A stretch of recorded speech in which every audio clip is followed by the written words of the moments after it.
Hello guys, you're back with our next lecture. In this lecture, let us go through the next question. Okay, so this question belongs to GATE CSC 2008, guys.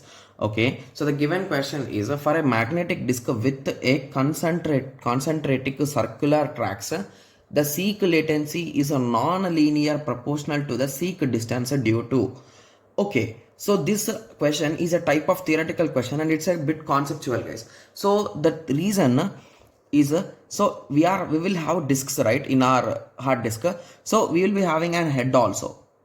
Okay, so that head will do reading and writing both operations, and what they are asking is so why is the time. So basically if my head is here now and my track which I want to write is here, at that time I will be moving my head to this particular track, right, somehow. So why they are saying if the distance is this much and if I want to travel to this track, the distance is this much, why is the time is not directly proportional to distance, they are asking. So the main reason for that is due to physics, guys. So if you observe carefully, whenever the disk is rotating, your head should rotate. So basically they both should maintain some speed and they should work, right? Yes. So at that time, and sometimes you will be moving front and back, right?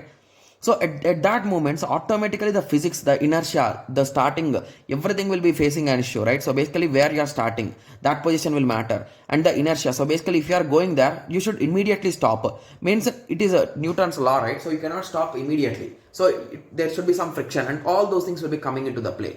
So that is the reason why arm starting and stopping inertia are an issue with it. Okay, yes. Okay, so the rest options are a bit wrong, guys. So the first option says that non-uniform distribution of requests.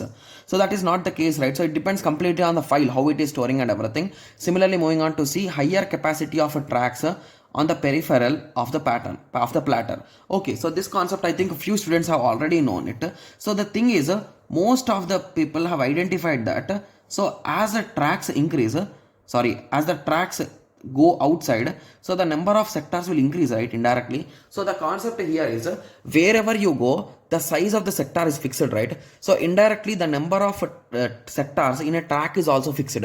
So in that way only we design things, guys. So there is no differences between them, okay, and no ununiform or scheduling and all those things. Got it? Yes. So this is a type of theoretical question, guys, to be clear. Okay, yes. So I hope everyone got a clear idea. So in the next lecture, let us continue with the next question. Thank you. Thanks for watching. Like, share and subscribe for more awesome videos like this. Thank you.